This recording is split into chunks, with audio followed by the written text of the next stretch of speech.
Welcome back, everybody, to Freaky Friday. Here, I am your host, Pat Flynn, joined by Dr. Jim, and we're going to do a little mix today, a little mix of philosophy and fitness. It is Freaky Friday, after all, so that means we get to do whatever we want, and then we will answer whatever questions you send our way. So welcome, everybody. Welcome, Dr. Jim. How are you this fine Friday afternoon? I'm well, man. It's Friday. So. And are you feeling freaky? No more than usual, which is to say, could be a very good bit. Indeed. Yeah, indeed. Hey, did you, speaking of fitness teams, did you work out today? Because we're going to work out today. I did work out today. Yep. And what did that entail? I did 30 double snatch singles with 53-pound kettlebells. Mercy. 1 a minute on the minute for 30 minutes. Nice. It's the first day of a progression I'm going to do. Yeah. Okay. Yeah. Double snatch. It's a rarity. You don't see it that often. You're a fan, I take it. Yeah. Well, I tell you what, our guy, and I don't want to give away too many of a guy's trade secrets, but our guy, the Hammer, really turned me on to double kettlebell movements being the most efficient way to train. Like previously, I thought of like double kettlebell very much in like kind of Jeff Newpert's way. It's like this is the way you get swole with kettlebells, which is true, right? You like load them up and you do yourself complexes of like 5 to 8 and you huff and puff and you get the lactic acid going, right? But the Hammer, and actually Pavel's latest program that he put out specifically for BJJers, right? That's it. The advanced program there is built around double clean and jerk, right? Yeah. But done in a way that's not mass building, but strength, explosiveness, and kind of like the strength aerobics thing, right? So, and the way Pavel programs the double clean and jerks is, he's rich, so I don't mind giving away some of his secrets. He has you like you do a set, like you do a single, or you do a double, you do a triple, whatever, but you don't go again till you can pass the talk test, right? Yes. Or if at any point during the workout you can't pass the talk test, the workout is over. So it's never huffing and puffing, right? So there's other things we do to huff and puff, right? And so I had done a clean and jerks this way with Pavel's program. I had done a very, very complicated pressing program built around this sort of thing, kind of with for the Hammer, which is very effective. And I thought, well, why not do that for double snatch, right? Nice. So yeah, I'm going to start out like today. I went 30 singles, 1 a minute on the minute for 30 minutes, completely chill, easy. Next time I'll want to turn that into like 35. Yeah. Right. And the next time I want to turn that into 40 and like work that up to like maybe 60 and then like run it back with a heavier weight, or we'll see. Right. Yeah. And I wanted to work the snatch this summer, but I find anytime I work the snatch in the summer, I just tear the crap out of my hands so badly. Right. Yeah. Right. But this way it's like lower volume. Right. So I shouldn't really tear my hands up. So when you're doing the double snatch, do you you snatch it up, obviously. Do you bring it back down to the rack before you resnatch, or do you drop it from the top? I actually like realized because I just got it in my head to do this last night, and then I went out this morning and started it. And also it's a low fatigue workout, right? So I'm good to train tonight. Because there's lots of rest, lots of rest, and I'm good to train tonight. And so I realized about 2 sets in, I got to make a decision. Am I going to re-rack and reload? And I thought, well, it is a lot harder to swing them down, right? Even with singles, right? So I said, I'm going to go with that, right? Because eventually, though, I'm going to turn those singles into doubles and triples. So I need to get used to, swinging them down. So I decided not to do like the rack. Does that make sense? And no, it does. And for an advanced user like yourself, I think that's probably the better decision. For most people starting out, guys, if you hear this conversation, you have not done double snatches before. Yes. I really recommend bringing the kettlebells back down to the rack before you dump them, because if something goes wrong from this height and they crash into your knees or something, bad news. But Jim has been doing this for a long time. He's got the control. I've been doing this longer than most of you been alive, right? When you was just a seed of Geminating. But also too is like, okay, on that way down, especially if you do it where you swing them hard to really reload the next one, man, if you're not ready for that, right? You better have yourself technically put together, not even just banging into your knees, but like you could really jack your back up and stuff like that. So definitely, if you're just starting double snatch, re-rack them. Right? Yeah, good advice. Good advice. Like I've noticed, like all the on it people when they do double snatches hey, wait, here I am. Hey, how about that? Hey, Joe, I'm waiting for the call. right? Yeah. Anyways, is they rack and then they swing them down and then set them down on the ground to reset it. Like Yeah. they do a complete reset. I don't do that, but I Mhm. do bid caution. Yeah. Yeah, that's interesting. It's kind of more like a start-stop swing. I think one of the Yeah. benefits of kettlebell training is to get that spindle reflex, Yes, right? I agree. I agree. Yeah. So all the dead stuff, the dead stop stuff, I think it's like you can program it intelligently occasionally, but I think if you're not, really doing the ballistic, repetitive, explosive moves with kettlebells, you're Yeah. totally missing out on I one of want the that unique negative. benefits, Yeah. right? I want to have Yeah. to stop that thing. Right. Yeah, because I mean, part of the benefit of the swing, the clean, the snatch of kettlebells is you don't just learn force production, you learn force reduction and force redirection with the Yeah. clean and the snatch, and those Yeah. are really important athletic qualities. So if you're not getting that negative in your training at all, you're missing out, to say the least. And this kind of even like I fell under the spell of the hammer, and and saw some of these things that Pavel's putting out about alactic training and stuff like that, and strength or what does he call it, strength cardio. I even started, like, remember last summer I put out Get Up and Pull, that program I did is, 100% my view has been I've loved every minute on the minute stuff. This is like my go-to kind of workout, right? Because it's easy to program. Just pull out a stopwatch, you got it. And it keeps you And honest, man. You can't like yep, go on the Instagram between sets yeah, because there's no yeah, time. It yeah, just makes you stay productive if yeah. nothing else, right? Mhm. Exactly. And it can be, and I think we think of every minute on the minute as always, it's like a cardio burner, right? Well, no, I don't use it that way. I use it as like low rep, but stay on pace, chip away kind of workouts. Yeah. So, Totally. And there's ways you can by the way, is this your favorite workout? Is that what we're getting into, the every minute on the minute stuff? yeah, Because we that haven't is my typed. favorite. That's Okay, my all right. favorite. We'll get there in a minute. So gentle Yeah. listeners, we're gonna stay on the fitness scene for a little bit and then answer whatever questions you send our way. I've actually pulled a number of questions from Instagram. I want to get to at least some of them. We have a special text message question that came in. Nice. Maybe we'll get one from the fax machine at some point. It's coming in from everywhere. We'll see. Stay tuned. One Oh thing gosh, I would love it if there were a Dude, thing. once we hit it big time, which is like going to be in the next 2 minutes, obviously, Jim, we will just demand that if you want your question answered, you have to fax it to us, right? That's going to be the it's going to be the barrier to entry. You have to fax, Professor Jim. You're luck, man.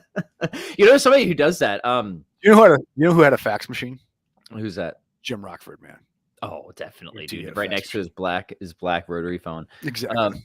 So, all right, let's talk. One thing I love about every minute on the minute that often, for people who aren't familiar, the idea of an every minute on the minute workout is literally described by the title. So what you do Yeah. is you pick an exercise or series of exercises, you select a certain amount of time, 15 minutes, and then you do some number of reps at the top of every minute, Yep. every minute for, say, 15 minutes. And it works really, really well for a lot of different routines. But one thing that I think often gets overlooked is the idea that it's perfectly okay to swing reps every set. Like you could do one set at 8 reps, and then you could do the next set at 2 reps. And if you stagger it like that, that can actually help you to be more productive, especially with heavier efforts.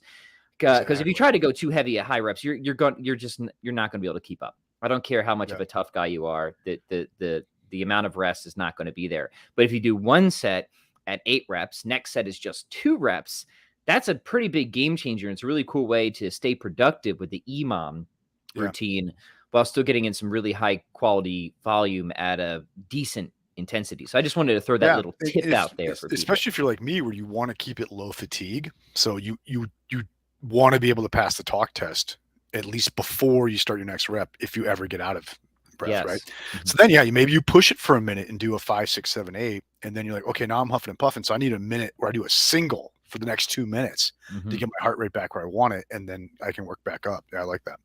And you can switch the exercises too. Sometimes you might be working presses for, I don't know, 8 reps, and then you throw in a single or double of front squats for a set or 2. Exactly. All right, so talk to us a little bit more. Why is EMOM? We want to know why the philosophy professor.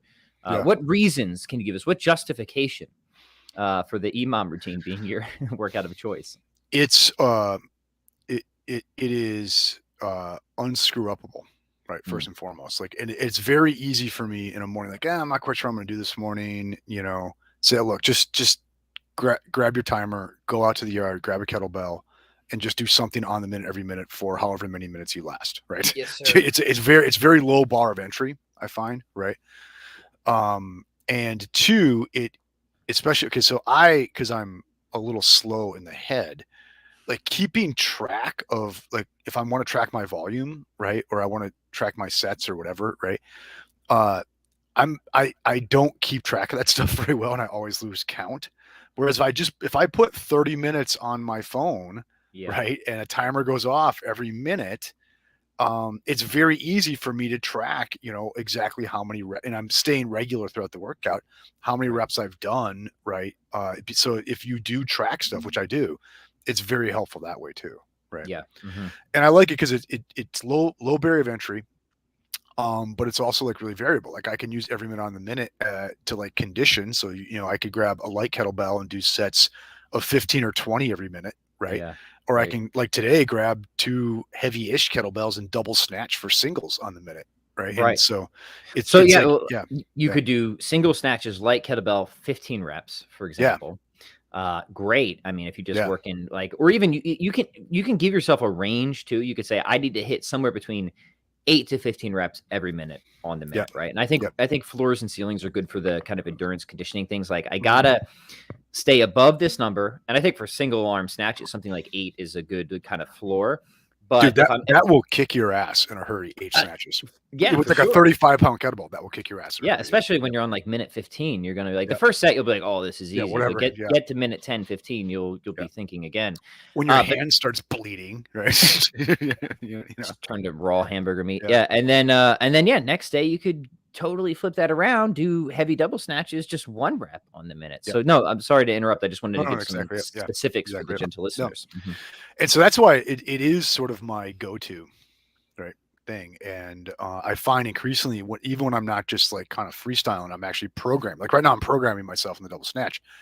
I tend to fall into an every minute on the minute scheme. Yeah.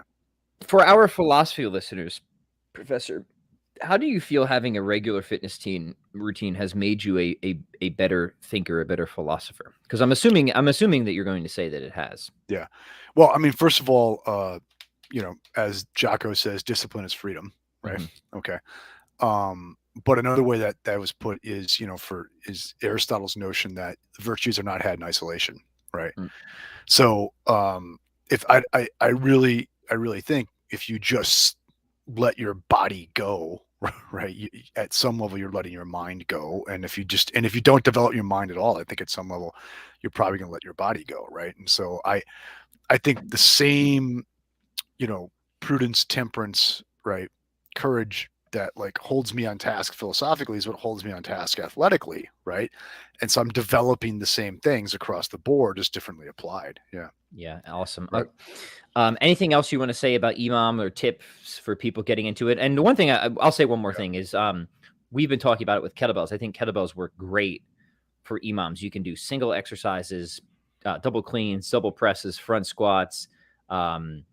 You can do even miniature complexes, even if you just did like an armor building complex, which is 2 double cleans, 1 press, 3 front squats on the minute every minute. That's a killer routine. But you can do this stuff with barbells. You can do it with body weight. Body weight exercises are great for this too. So I appreciate what you said about versatility. It's really something that is, if you're busy, you want to get good general fitness results. You want to stay productive and honest in the gym, and you want something that you really can't screw up. I'm totally on board, Jim. Anything else you want to say about it? I used to love deadlifts on the minute, right? Yeah. Like I do like Steve Justa kind of stuff with singles or doubles, and crank out like 20 minutes of chill, heavy-ish deadlifts, right? Yeah. I do. I actually haven't done them in a while because I just have been training outside again more since the weather is finally nice in Wisconsin. But rack pulls on the minute every minute. Oh yeah. Just like heavy-ish, I set a range like between 2 to 5. Just got to stay in this range, right? And if you fall below the range for something like that, to me, that means just the workout's done. It's done. Right? Yeah. No, in general, like this is one of the things in Pavel's recent program that I'm giving away here is if as soon as you can't pass the talk test, right, you're done. The workout's over, right? And maybe it'll go another minute next time, right? I like that. I like having that sort of auto-regulated checkout point of the workout where if I'm going to be honest to myself, I'm going to end it now so I don't overdo it. Yeah. All right. Let's hey, can I have one more? Yeah, for sure. So I'm like endorsing all these products that we're not getting paid to endorse, but anyway. Yeah. By the way, remind me to Yeah. plug my own here in a minute Yeah, because exactly, I got a new thing that. So, I've recently, and there was a time in my life where I would have been like embarrassed to admit this, right? But I've gotten into training with bands lately a Oh lot. yeah, bands are Yeah. great. Uh-huh. There's this kind of band called the Dopa bands, and they're marketed primarily towards grapplers. And Mhm. holy crap, those things are awesome. I've got 2 pair of them. Yeah. So like the days I'm training jujitsu, I do like a chill strength endurance kind of thing, like we were talking about on the minute. Mhm. And then my non-jujitsu days, I kind of want to get after it more in the workout. I use these bands in like 10 exercise, no break complexes and stuff like that. Holy cow, is that good? And like it really feels like there's less wear and tear involved with that. So I'm admitting in my dotage, I'm getting into band training. Right? Dude, I love band training. I love it as just basic warm-ups. I do a ton of face pulls, YT, all the alphabet stuff. Mhm. And Yep. it's also great just between sets of Yep. stuff, right? And Yep. just basic pull aparts. You can never do enough of those if you're especially like shrimped over your computer all day, like Mhm. unfortunately I am a lot of times. Just really therapeutic Yeah. and inexpensive and portable. So no reason you shouldn't be hauling bands around with you as far as I'm concerned. Yeah, I know. I was just in DC for 4 days, and I brought my Dopa bands with me, and It sounds just so dope, I know, man. so it's dope. Yeah, and I just would walk out the hotel and find a green space right there in Georgetown and just whip at those bands for 30 minutes. It's pretty cool. Yeah. Hey, real quick, let me mention to people since we're plugging everybody else's products that Yeah, by the way. I got a new something coming up. Let me put it in the link here. chroniclesofstrength.com/kettlebell complexes. I'm putting together a new bundle, 80 new kettlebell complexes. So complexes are just a series of exercises performed back to back with little to no rest in between. We're putting a massive bundle together, 80 brand new complexes. Wow. We got some designed for strength, fat loss, mobility, conditioning. So covering all the general bases. If you guys are interested, we got a pre-order thing going on right now. Let me say this: you like the podcast, you like what we're doing, you want to help us keep the light on. I got one light here. It does use electricity. It costs money. This is a way to do Definitely. it and get some awesome fitness workouts. So chroniclesofstrength.com/kettlebell complexes. Check it out. And we did not rehearse this, but I just want to say something I like about those kinds of like big batch 80 different workout kind of, programming purchases. Mhm. Yeah, I mean, not necessarily the best if you're looking for like a highly structured program down this. Like if you're training for a powerlifting meet, not the way to go. Not Right? the thing to do. Yeah. If you're just trying to stay in shape and have fun working out, that's awesome because then you just like, I mean, literally, I would have a thing where I just open the book to a page every day Yep. and I do that workout. And now I don't have to think about what I'm doing. Mhm. And if I did something similar yesterday, who cares? Use a lighter kettlebell, right? You know what I mean? Like I think like that kind of thing. Oh, what do I do? What do I do? Hey, just draw one of Pat's workouts out of the hat and go to the garage and do it. And just have yourself a field day. So yeah, I will mention that you can totally do that with this big bundle. You can just draw from a hat. I also do have some basic programming guidelines of, hey, if you want to focus on hypertrophy, for example, then take these workouts, do them this number of weeks. So choose your own adventure with this style of thing. Yep. All right, let's I promise I'd do some questions from Instagram first, Jim, and then I see people have already as always, our wonderful listeners are submitting questions here. So keep them coming, guys. We will turn to the live chat box here. Here's one that I got, Jim, that I actually want to pose to you. Somebody asked what I've been doing in terms of a balance between martial arts and strength training with frequency. And the answer I gave on Instagram is that I found that my body right now really likes 2 days a week of martial arts training, rolling, and 2 to 3 days a week of the higher resistance training. Now, let me qualify that in a certain respect. One is I'm not being highly competitive in BJJ. For me, it is just a practice and a fitness discipline. I want to get good at it, of course, but I'm not highly competitive. I don't think I have enough frequency to be highly competitive. I also find that BJJ is probably more demanding on my body than most of the other martial arts that I've practiced. Oh, yeah. Especially the joints and in particular the fingers. And I really care about my fingers and finger health because guitar for me, yeah, look at Jim's fingers. They're just a mangled mess, right?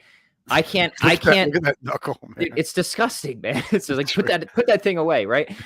I can't have that happen to me because guitar is a very big part of my life. So for me, I've gotten to a point where if I start pushing it and I do gi, I've got to make sure my fingers are recovering and I'm not damaging my fingers. So I found a really good balance where I feel like I'm getting what I want out of these practices is around 2 days a week of rolling, 2 to 3 days a week of the heavy resistance training. If I push much more than that, recovery starts to lag and I start to feel more depleted and beat up, which I can't really have going on because, as like you, Jim, I've got a lot of other things that demand a lot from me. So like my life is not martial arts and fitness. These things are meant to enhance and supplement my life. So I found that range is kind of ideal for me. Now let me throw it over to you. What are you doing, and what have you found? So I and I don't know if this, I mean, I might be like a genetic freak in this way. Okay, so I'm pushing 49 and I'm chugging along doing 2-a-day workouts like pretty consistently. So I get up in the morning and I do some kind of strength training of some sort, right? And like what we just talked about, EMOMs, right? Especially if I know I'm going to roll that night, I'll do like a more of a grindy, low volume, explosive, heavy-ish thing that's going to leave me unfatigued, right? If I'm not going to roll in that night, or if I think it's not going to be very taxing, then I'll do something like the band, like a 30 minutes of huffing and puffing ish kind of workout, right? Mm-hmm. And then then I tend to train at night or in the afternoons. A lot of times I'll then go for like an hour jog or an hour and a half, very brisk walk, right? So I kind of have 2 sessions a day. I do find though, like if you were to look at, okay, so if you look at the strengths thing of what I'm doing, it is absolutely 100% designed not to get in the way of whatever I'm going to do on the mat, right? So like all my strength stuff is like, is low fatigue. I don't use barbells, right? So like the actual load, so I've deadlifted 600, right?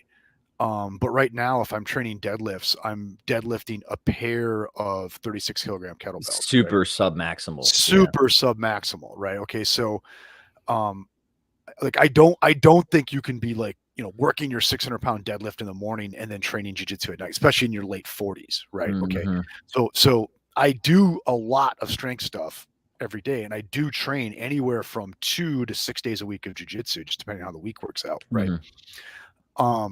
But note, like I utterly tailor everything to fit the jiu-jitsu side of it. Does that make sense? Right. It does. And I'm probably just getting away with a lot of stuff until I actually start to feel my age, right?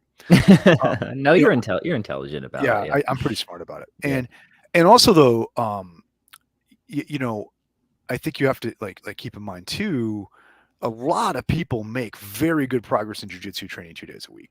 Right. Like I was talking to my coach about that the other day, is like, a lot of people, seems to be 2 good days a week are really like that's like the magic number, right? Unless you want to win worlds or something like that, right? Right. Yeah. And I've found too, for me, so I'm 2.5 years into my purple belt, right?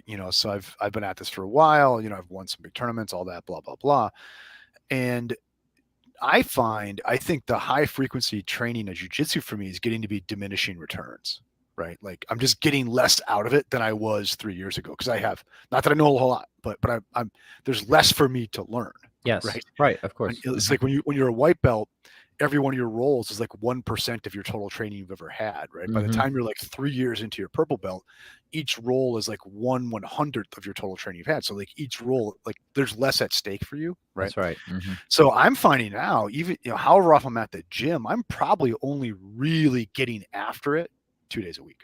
Yeah. You know what I mean? So I think, and that's my age. I think that's just also just like the diminishing returns of like high frequency training. Right? Yeah, that's good. Good advice. I'm going to answer more of the Instagram questions over on Instagram, because there's a lot over here that I want to actually get to. There's a lot of good. If you want more fitness stuff, go over to my Instagram page, Chronicles of Strength, because we got a lot of fitness questions there today. So we can do the extended Q&A over there. But I want to treat you guys over here. Good to see everybody. A question from Ross comes in. Hey, I got a question for later. Sorry, no facts. Well, that's all right this time, but soon we're going to have the facts requirement. He wants to know our favorite way to build muscle and strength with snatches. Jim, do you have any hypertrophy and strength building tips for snatches, programming ideas here? I mean, like hypertrophy, I think with the snatch would just be like anything else, right? Get your reps in that like 8 to 12 range, cut down on your rest breaks a little bit, right? don't be afraid to get a little lactic acid going, right? And then eat. You know what I mean? So I don't have anything magic there. I've never used the snatch to try to get bigger, right?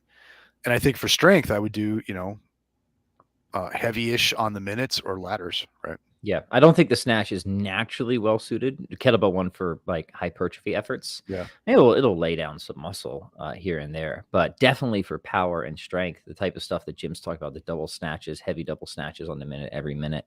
Yeah. Worth considering. Dude, if you want to get big doing kettlebells, clean and jerk, man. Yeah, just get the heaviest things you can heave over your head and just go, right? And just crank the volume. Yeah, this amp goes to 11, baby, right? Spinal tap it, yeah. Got to do the spinal tap program at some point. I was just saying you should have a spinal tap program, Pat. Yeah, you think I would have done Turn that it up already? to 11, yeah. Oh man. All right, let's keep going here. All right. Callum asks, what do you guys think of the knees over toes guy, specifically backwards sled drags for knee health? So I don't know who the knees over toes guy is. Sounds interesting. I like how people have all these names now. Somebody told me I did succumb probably to the sin of curiosity because people have been sending me messages and emails. We even got on a live stream a couple times about my comments when this guy called the Liver King. Have you heard of this guy? No.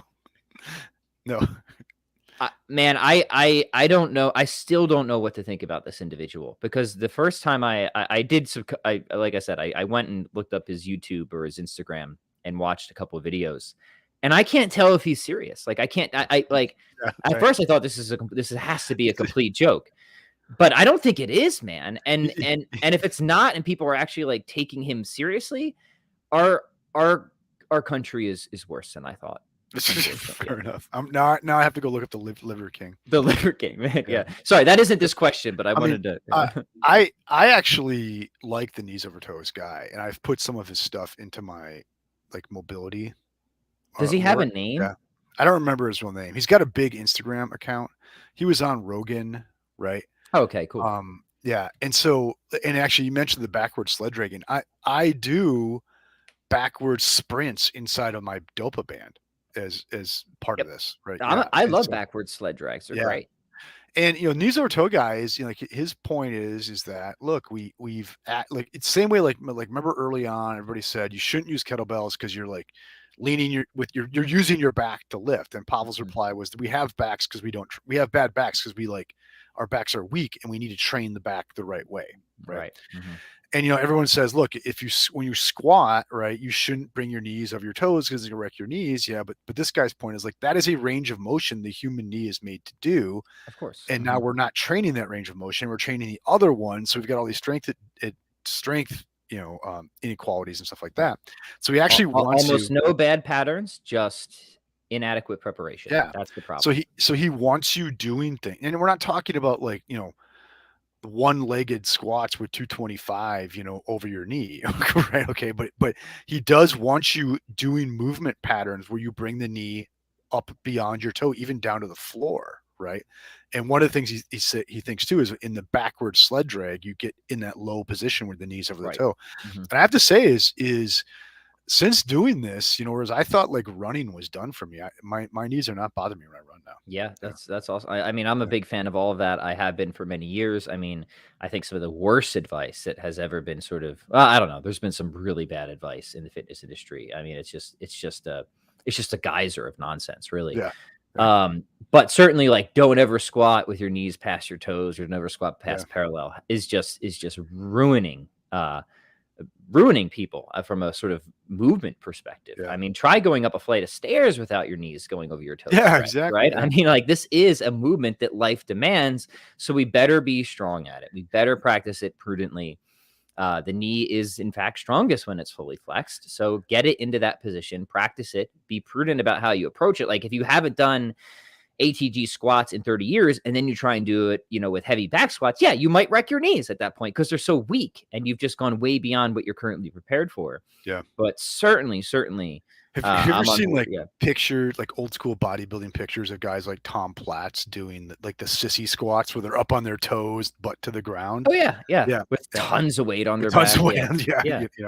Yeah. Or they're like standing on like like a 4x4, their heels on a 4x4, and they're like squatting like super deep. Yeah. Yeah, their quads are just pure tree trunks. Yeah, it's pretty sweet stuff. Yeah. Yeah. So I don't know that guy, but I like what I hear. All right, let's keep. And Jim, feel free to pull up anything that interests you here too as well. Knees over toes, great. Jim is all about freedom for excellence. Yeah, he is. We do what we can, man. We do what we can. Okay, here isn't fit what's one. Guys, I want to build a big back, right? Think stocky, like the Tolkienian dwarf. I refer to myself as Gimli. Gimli. Yeah. Gimli. I want to look. It's the first time I've ever had any say I want to look like Gimli. Yeah, I mean, pull-ups, deadlifts, heavy rows, man. That's it. There's not that much. Like heavy croc rows too. Brace yourself. Just get the biggest, fattest dumbbell you can, man, and just go to town. Yeah, the Jim Wendler croc row thing. Like you take a dumbbell and you try to get to where you can do 50 rows with that thing on each arm without putting it down, and then once you can, go heavier, right? Yeah. It's like 20 rep squats for the back. If you want to look like a dwarf, you need to be doing lots of heavy rows. Exactly. That's key. Yeah. And not just pull-ups, because pull-ups won't give you that like real dwarfy. You know, I mean, you do need the rows, I think, for the dwarfiness. Right. Yeah. That's good. That's an interesting username. Does that say ontological diarrhea? Yeah. We've all had that day. Can we say the Thomistic position in the mind-body problem is some kind of substantial dualism? I am on, in a couple weeks here, the dissertation defense committee for a guy named Marcus Ott, O-T-T-E, and he is arguing. Jim's coming for you, Marcus. Yeah, well, I mean, at the end of the day, I think like Marcus and I agree, right? I think he's having he and I, like the Jim who wrote Mind, Matter, Nature and Marcus disagree, but the Jim of today agree, right?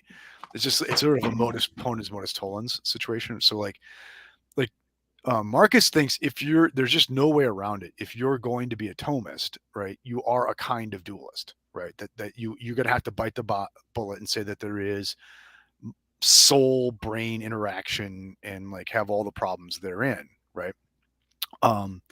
Whereas I think when I wrote Mind, and I know when I wrote Mind, Matter, Nature, I thought there was a way around that. I'm less convinced of that now, unless you want to go really far with virtual presence of elements, right? Yeah.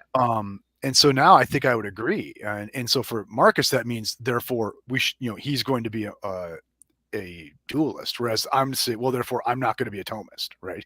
You know what I mean? So I think on that central thesis, though, if Thomism then dualism, I think he's right.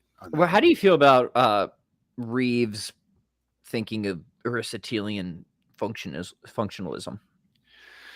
How do you feel about Reeves' understanding of that? Just my own question there. Mm-hmm. Yeah. Yeah, you see this with Nussbaum had some of this too, and Putnam. Yeah. I think they have poorly chosen the name for it to put it in the same category as contemporary machine functionalism. I certainly agree with that. Yeah. Yeah. And I think what they're doing there, and I think Reeves is a little bit more careful because I think he wants to say that he just thinks that functionalism is in a sense traced back to an Aristotelianism. But I don't know if he identifies Aristotelianism as a type of functionalism. At least I could be wrong. I haven't. And the thing is, well, once again, I think any attempt to look for a solution to the contemporary mind-body problem in Aristotle is sort of full. It's an utter anachronism, right? Yeah. Do you know what I mean? But I do think though that what someone like Reeves is right about is to say that, and this is kind of the point it's made, is to say that the contemporary problem of consciousness just does not occur to Aristotle, right? It's not what he's up to. Yeah.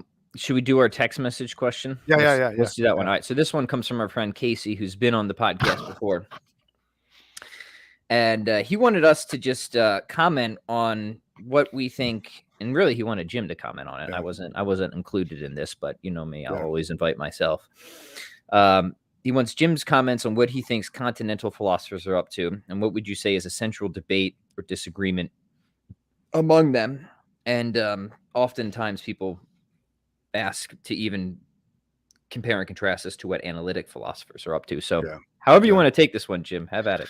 Yeah. It's not an easy Yeah. question to answer. Yeah, I find the question like really hard to answer because like okay, you know, continental philosophy is a very big place, right? And you could that like one could mean by that like you know to talk about debates between you know Fichte, Schelling, and Hegel, right? Right? Or you know, I mean, like this could you know it's in the same way, like, and even more so in analytic philosophy, like continental philosophy has a history, right? And to like understand the debates that are going on today in continental philosophy, like you'd have to understand that history very well, right? And that's kind of what I'm trying to do in my own like thinking now, right? Mm-hmm. And you know, moreover, too, you know, I find, and I don't mean this to be snotty, Casey, but I find even the term continental philosophy to be somewhat odious, right? In that I don't think they're like just like good luck defining analytic philosophy in any meaningful way. I'd say good luck defining continental philosophy, at least you know with continental philosophy maybe you could say if it was originally written in you know German, French, or Italian, right, it was continental. But then you know what do you do with Frege and Wittgenstein, who are like the, you know the arch analytic philosophers and both wrote in German, right? You know, or Carnap, who wrote in German, right? So I think it's difficult to even like in any way but just simply how people identify themselves to distinguish these as disciplines, right? Okay, that being said, right, um, I think I can say what most interests me in debates in so-called contemporary continental philosophy, right? Okay. And there is a really, really interesting stream of debate and thought associated with two groups calling themselves the new realists and the new materialists. Okay. Um, and a lot of the new realists also like kind of like branch over into like Pittsburgh school analytic stuff. So I think once again, this is like they're all readers of Kant, right? So it kind of blends together. Okay. But you have people like who's an American, but you know definitely writes like starts out like he begins his career writing commentaries on Heidegger. A guy named Graham Harman, who is this founder of a school called object-oriented ontology, Mm-hmm. who is really trying just to like return to absolute speculative metaphysics in a way of like resurrecting some things from Aristotle and stuff like that. Okay, so what I'm getting at is like you can find in contemporary continental philosophy um absolutely like speculative metaphysics, right? Okay, you can find daffy postmodernism, right? But you can find daffy postmodernism in contemporary analytic philosophy, and you can find speculative metaphysics. It's just a question of like with whom they're having the conversation, right? It's Right. like in that stream I was just talking about, like the dominant issue is composition, right? Like what counts for constituting an object as opposed to you know being a mere aggregate. One Mm-hmm. of the biggest debates in analytic metaphysics too. Do you see that? But Yes. it's just a question of like which texts they're in conversation with, right? Right. You know, it's Right. like whereas like someone like Harman and the object orientation people, or even the new materialists, right, are approaching it through like an encounter with Heidegger and Husserl, and Deleuze and people like that. Whereas you know in contemporary analytic philosophy, there's just a different set of texts that they're using. Do you see that? So like I think what again is the issues are the same. It's just a question of which texts that people are in conversation with, right? Yeah, that's good. That's very helpful, Professor. I appreciate Yeah. that, and hopefully, good Professor Casey will Yeah. find that helpful as well. And if people have not already, I would invite them to go listen to our conversations that we had with Professor Casey. That was probably About a almost a year ago. year Yeah. ago Yeah. now, but they were good. We talked a lot about like poetic knowledge and issues in epistemology. It was a good time. All right, let's take a few more here, Jim. If anything Yeah. Looking through them here. fascinates you, go ahead and pull it up. Ishmael wants to know, is Platonism compatible with atheism? Well, I mean, there are. It seems to me to be quite a minority position of atheistic Platonists. So I guess in that sense, yes, Yeah. right. Yeah. I mean, But I don't think it makes sense, and I don't think there's really many good reasons to be a Platonist if you are an atheist. And most of, I think, of the motivations for atheism would be motivations for rejecting any form of Platonism. yeah. Where it comes up, and I think why it has come up, if you'll permit me a speculation, Jim, Mhm. is you find it among usually like ethicists, atheistic ethicists, and the reason I think this is because hear me slurring these words. Yeah. You think I have like a bunch of mouthful of Novocaine or something like that? I Blah, was at the blah, blah, dentist blah. yesterday. Moral theorists tend to want to be moral realists, meaning they don't want to be nihilists, they don't want to be relativists, and this is true across the board. This sometimes surprises people, but yeah, no, I mean most ethicists are moral realists, so they want to hold on to moral objectivity, and that includes atheists. But I think most atheists realize that the tradition has been dominated by nihilists and relativists and people that really give error theories for our moral beliefs. And that is not how most ethicists want to think about morality. They don't want to give an error theory. They think that all of our moral beliefs are just invented or illusory, delusory or whatever. So I think this has motivated many people who are atheists and ethicists to try and figure out some way, come hell or high water, to make sense of moral realism that isn't theism, right? And this is where they think maybe a realm of Platonic forms could do the job. Yeah. Which has little to do with Plato. Oh, of course. Yeah. It's not Plato, right? Yeah, it's exactly. Just like taking something that is like often associated with Platonism in your introductory philosophy course, right? This abstract realm of universals and forms, right? Plato's heaven, and then saying, okay, this is what can ground moral facts. Now, where that came from in an atheistic world is a wonderful question that I've never heard a great answer to.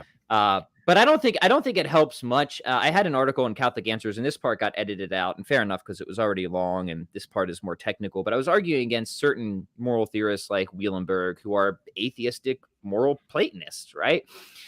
And what I argue is that not only do they still have a problem with moral knowledge, because it doesn't seem like we would have a reliable process to sort of link up with the right forms in certain situations that we could say we have moral knowledge, which is really important for ethics. So even if you could still have moral facts floating around, you still have a big issue of moral knowledge. But everything we know about a sort of atheistic Darwinian paradigm is exactly what should cause us to think that we're totally wrong about any sort of dependence thesis where moral facts supervene upon natural facts, right? All of the atheistic paradigm is what should cause us to look back over our shoulder and realize, oh yeah, I should get rid of that dependence thesis. That is part of the illusion, right? So I argue like it's exactly everything else that comes with an atheistic paradigm, especially evolutionary pressures and a principle of indifference that should have, if you have some type of Platonism operating, it gives you reason to get rid of that Platonism.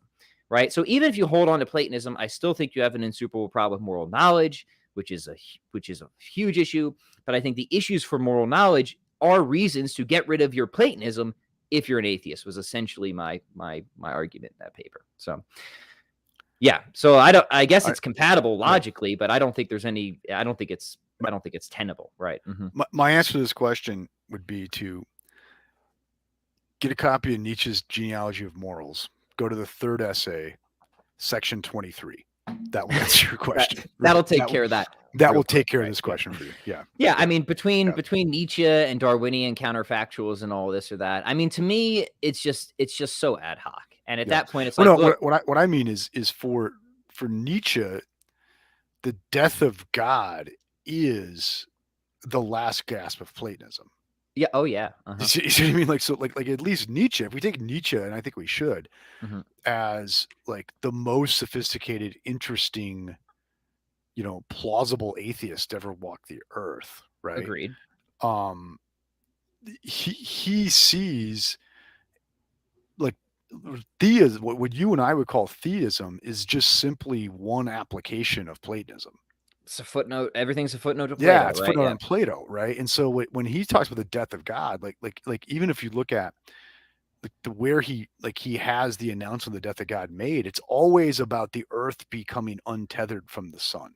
Yeah. That method, or like in Zarathustra, he has, as Zarathustra is leaving the cave to go down to the village to enlighten everybody about the death of God, he mocks the sun and says, dude, you orbit me now, not me you, right? Okay, do you see what I mean? And so,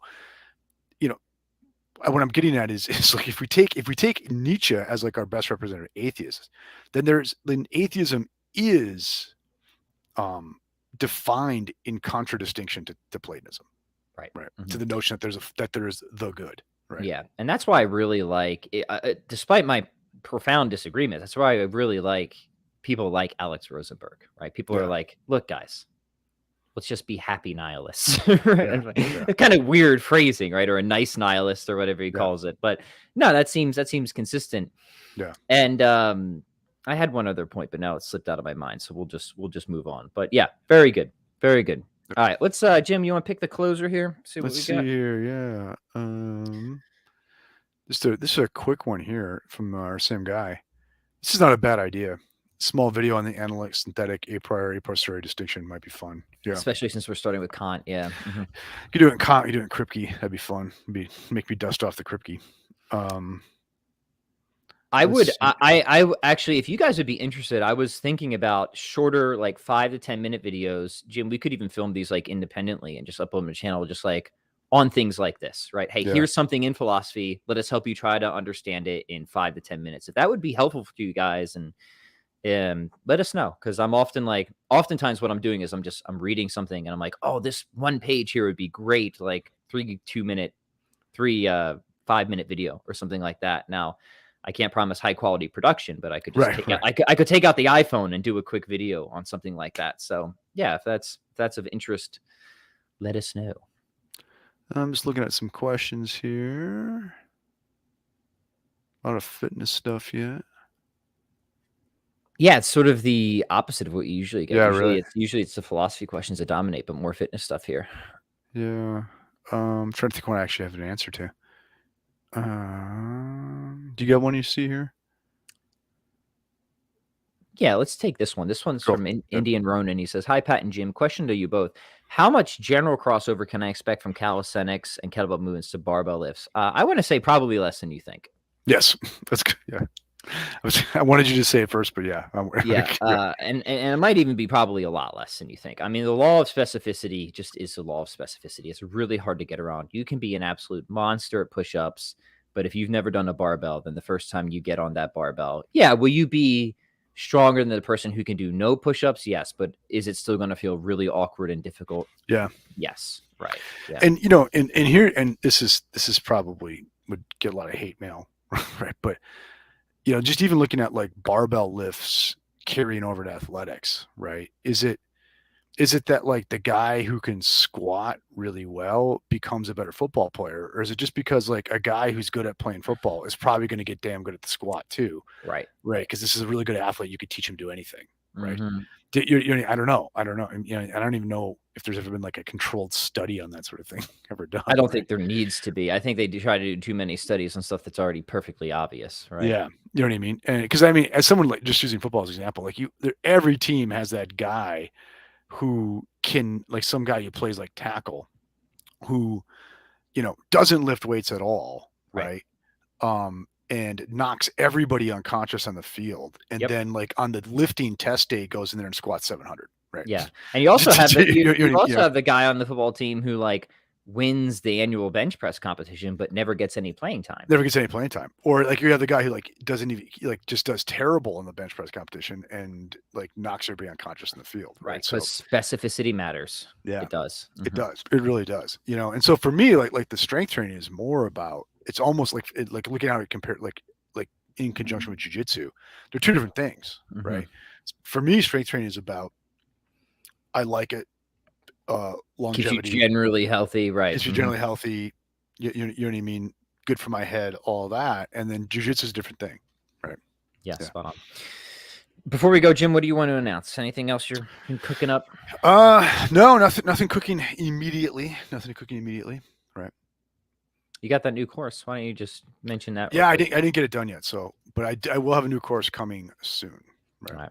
Excellent. So keep an eye out for that. And in the meantime, you can check out the new thing I'm cooking up, gentle listeners. If you want some fitness content, if you like kettlebells and you want some kettlebell workouts, a big, fat, obnoxious volume of them, head over to chroniclesofstrength.com /. That's /, right? I always say backslash. It's technically a /.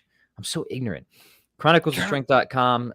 I'm just going to say / kettlebell complexes.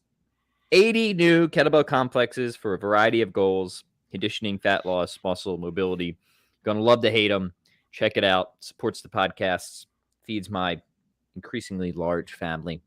That's right. So we super appreciate it.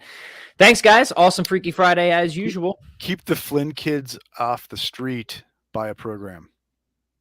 I love it. All right. See you guys. Peace.